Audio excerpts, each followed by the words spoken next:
Side खबरों के लिए सब्सक्राइब करें फ्लेम मीडिया और उसके बाद बेल आइकन को प्रेस करें ताकि सबसे पहले आपको मिले एक्सक्लूसिव खबरें।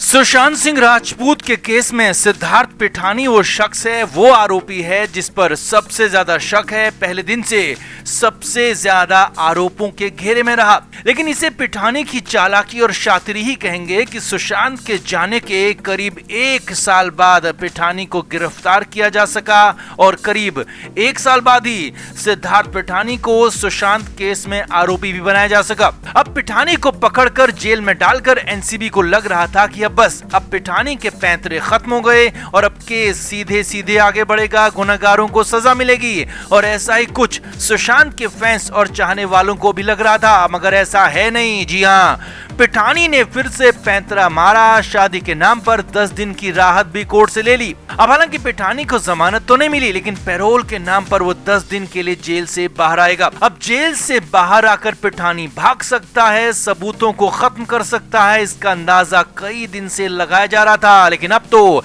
एनसीबी ने इस बात पर मोहर लगा दी है। जी हाँ, एनसीबी ने पिठानी के इस गंदे पैंतरों पर मोहर लगा दी है और 26 जून को लेकर बड़ा पर्दाफाश किया है, जिसके बाद तो पिठानी को लेकर नया आदेश तक जारी हो गया है। तो क्या है नया आदेश और नया अपडेट, क्या हुआ 26 जून और हैदराबाद को लेकर खुलासा, आपको सब कुछ बताते हैं। आप इस वीडियो को शेयर करें और कमेंट करके अपनी राय हमें जरूर दें। तो सिद्धार्थ पिठानी ने बड़ा पैंतरा खेलते हुए शादी के नाम पर कोर्ट से छूट ले ही ली। पिठानी को 10 दिन की राहत मिली और ये राहत सिर्फ और सिर्फ शादी के नाम पर मिली, जो कि पिठानी ने दावा किया है कि 26 जून को हैदराबाद में होने वाली है। लेकिन इन 10 दिनों में सिद्धार्थ पिठानी क्या सिर्फ शादी करेगा और कुछ गड़बड़ नहीं करेगा? ऐसा नहीं है। जी हाँ, इसी बात का शक, इसी बात का अंदाजा पहले से लगाया जा रहा था कि पिठानी कुछ न कुछ गलत प्लान कर रहा है और इन 10 दिनों में वो कुछ बड़ा, कुछ गलत और हैरानी भरा कर सकता है। और अब इस पर एनसीबी ने मोहर लगा दी है। एनसीबी के जोनल हेड समीर वानखेड़े का कहना है कि सिद्धार्थ पिठानी सबूतों के साथ छेड़छाड़ कर सकता है, सबूतों को मिटा सकता है। इतना ही नहीं, कोर्ट में भी एनसीबी ने कहा है कि पिठानी पर भरोसा नहीं किया जा सकता और अगर वो ज्यादा दिन तक जेल से बाहर रहा तो गड़बड़ कर सकता है, सबूतों को मिटा सकता है, गवाहों को प्रभावित कर सकता है और खराब भी कर सकता है। इतना नहीं, साथ ही साथ ये भी कहा गया है कि पिठानी इस दौरान फरार होने की कोशिश कर सकता है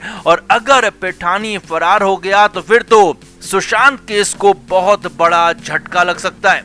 अब ऐसे में 26 जून को लेकर जिस आशंका को जताया जा रहा था उस पर एनसीबी की तरफ से मोहर लगा दी गई है।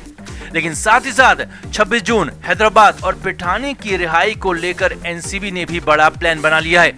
एनसीबी ने प्लान बना लिया है कि पिठानी को इन 10 दिनों में अकेला नहीं छोड़ा जाएगा, यानी कि सिद्धार्थ पिठानी पर लगातार पहले दिन से नजर बनाई रखी जाएगी। 26 जून को भी नजर होगी और 2 जुलाई तक ये सीधी नजर, पैनी नजर बनाकर रखी जाएगी। ये बहुत बड़ी खबर है, क्योंकि अगर पिठानी पर लगातार और हर वक्त निगरानी रहेगी तो वो चाहकर भी कुछ गलत नहीं कर पाएगा। आगे देखिए, सिद्धार्थ पिठानी कहां जा रहा है, किससे मिल रहा है, क्या बात कर रहा है, सब कुछ रडार पर रखा जाएगा ताकि ये भी पता चल सके कि पिठानी कुछ गलत तो प्लानिंग नहीं कर रहा है। यही नहीं, अगर पिठानी ने कुछ गलत करने की कोशिश की तो उसे तुरंत ही रोक दिया जाएगा और पिठानी ने फरार होने की कोशिश की तो उसे पकड़ लिया जाएगा, दबोच लिया जाएगा। लेकिन अगर सिद्धार्थ पिठानी की तरफ से कोई हमला होता है, पिठानी कोई आक्रामक कदम उठाता है, एनसीबी या फिर पुलिस की टीम पर धावा बोलकर फरार होने की कोशिश करता है तो सीधे शूट भी किया जा सकता है। जी हाँ, सीधे गोली दागी जा सकती है, जो कि हैरानी भरा नहीं होगा, क्योंकि ऐसे केसेस में पहले आरोपी को रोकने की कोशिश की जाती है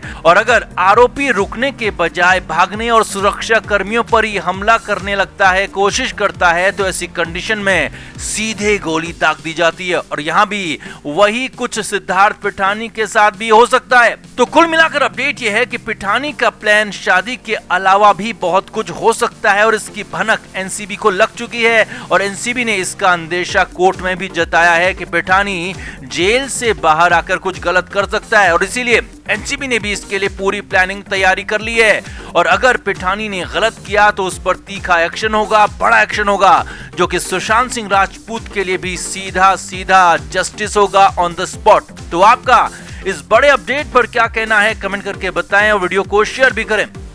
तो पहले तो सिद्धार्थ पिठानी को लेकर एक बड़ी खबर आपको बताते हैं। वो ये है कि सिद्धार्थ पिठानी को 10 दिन के लिए जेल से बाहर जाने और शादी करने की छूट मिल गई है। लेकिन ये सब कुछ ऐसे ही नहीं हुआ, बल्कि इसमें खासा ड्रामा हुआ और यहाँ तक कि पिठानी की जमानत को सीधे ही खारिज कर दिया गया और कहा गया कि आपको जमानत मिल ही नहीं सकती। असल में सिद्धार्थ पिठानी ने 4 जून को जेल जाते ही पहले फुल फ्लैश जमानत की अर्जी लगाई थी। जी हां, ये नई इंफॉर्मेशन मिली है जो कि पिठानी के वकील ने बताई। पिठानी के वकील के मुताबिक पहले फुल फ्लैश जमानत की याचिका लगाई गई, लेकिन फिर अचानक 9 जून को फुल फ्लैश जमानत की याचिका को वापस ले लिया गया और शादी के लिए इंटरिम बेल यानी कि अंतरिम जमानत की याचिका लगाई गई और कोर्ट में शादी का कार्ड भी दिया गया और याचिका में कहा गया कि पिठानी शादी के बाद सरेंडर कर देगा, वापस जेल आ जाएगा और इसीलिए जमानत दे दी जाए। अब इसी याचिका को लेकर 17 जून को मुंबई की कोर्ट में सुनवाई हुई। जी हां, सिद्धार्थ पिठानी की इस याचिका पर सुनवाई हुई। अब कोर्ट में क्या क्या हुआ वो सिलसिलेवार तरीके से आप भी समझिए। तो मुंबई के कोर्ट में याचिका पर जैसे ही सुनवाई शुरू हुई तो एनसीबी की तरफ से तुरंत ही सिद्धार्थ पिठानी की बेल का विरोध किया गया और कहा गया कि आरोप बहुत बड़े हैं, लिहाजा पिठानी को बेल नहीं दी जा सकती। वहीं सिद्धार्थ पिठानी के वकील की तरफ से कहा गया कि सिद्धार्थ पिठानी फुल फ्लैश जमानत तो मांग नहीं रहा और अंतरिम जमानत शादी के लिए दी जा सकती है क्योंकि पहले भी ऐसा होता रहा है। तो आगे बढ़ने से पहले यहाँ पर समझिए, असल में शादी के लिए अंतरिम जमानत लेकर जेल से बाहर निकलने का प्लान पिठानी ने ही बनाया था और उसी प्लान पर काम हो रहा था और इसीलिए पहले भी ऐसा हुआ है, यानी कि शादी के नाम पर पहले भी अंतरिम जमानत मिलती रही है। ऐसी दलीलें देकर सिद्धार्थ पिठानी के लिए कोर्ट में जमानत मांगी जा रही थी, कोर्ट में दलीलें दी जा रही थी। अब बारी लेकिन कोर्ट की थी। कोर्ट ने जमानत देने से साफ साफ इनकार कर दिया। जी हां, सिद्धार्थ पिठानी को भले ही बाद में 10 दिन की राहत मिल गई हो, लेकिन ये जमानत नहीं है और अब वो 10 दिन क्या है वो भी आपको बताएंगे, लेकिन पहले कोर्ट में क्या हुआ वो भी समझिए। तो कोर्ट ने पिठानी की याचिका को मानने से समझने से इनकार कर दिया। कोर्ट ने पिठानी की अंतरिम जमानत को माना ही नहीं और इसे खारिज कर दिया।